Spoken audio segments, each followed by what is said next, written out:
আমাদের cooking channel ঘরোয়াতে আপনাকে স্বাগতম। আজকে আমরা বাসায় বানাবো চিলি সস। বাজার থেকে যে দামে চিলি সস কিনবেন তার থেকে 3 ভাগের 1 ভাগও খরচ হবে না আমাদের চিলি সসটা বানাতে, অথচ এর স্বাদও হবে বাজারের চিলি সসগুলোর মতোই। আবার এটা বানাতে সময়ও লাগবে সব মিলিয়ে 20 মিনিটেরও কম। চলুন তাহলে শুরু করা যাক।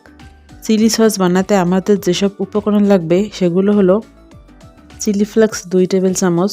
বাসায় কীভাবে 15 থেকে 20 মিনিটের মধ্যে চিলি ফ্লেক্স বানাতে হয় তার রেসিপি ডেসক্রিপশনে পেয়ে যাবেন। চিনি 1 কাপ, লবণ হাফ চা চামচ, রসুন কুচি 1 চা চামচ, আদা কুচি 1 চা চামচ, white vinegar 1/4 cup, tomato sauce 1 table চামচ, কর্নফ্লাওয়ার 1 টেবিল চামচ। প্রথমে একটা ফ্রাই প্যানে চিনি, লবণ, চিলি ফ্লেক্স, রসুন কুচি, আদা কুচি, হোয়াইট ভিনেগার একে একে ঢেলে তার উপর 1 কাপ পানি ঢেলে দিব। আমি চিলি সসটা বেশ ঝাল করে বানাচ্ছি দেখে চিলি ফ্লেক্স 2 টেবিল চামচ নিয়েছি। আপনি যদি সুইট চিলি সস বানাতে চান সেক্ষেত্রে 1 চা চামচের বেশি চিলি ফ্লেক্স দেবেন না। এটাতে আমরা টমেটো সস ঢেলে মিডিয়াম টু হাই ফ্লেমে চুলা জ্বালিয়ে উপকরণগুলোকে ভালোভাবে মিশিয়ে দেব।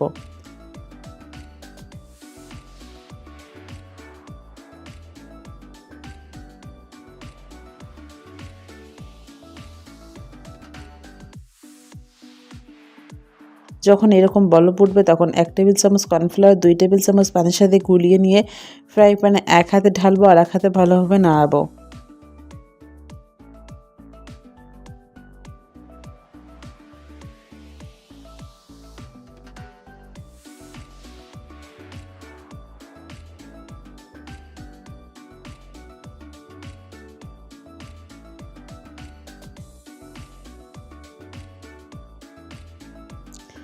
এরপর আরও 2-3 মিনিট নাড়িয়ে সসের কনসিস্টেন্সি এরকম হলে চুলা বন্ধ করে দেব। রুম টেম্পারেচারে আসলে আমাদের চিলি সস রেডি।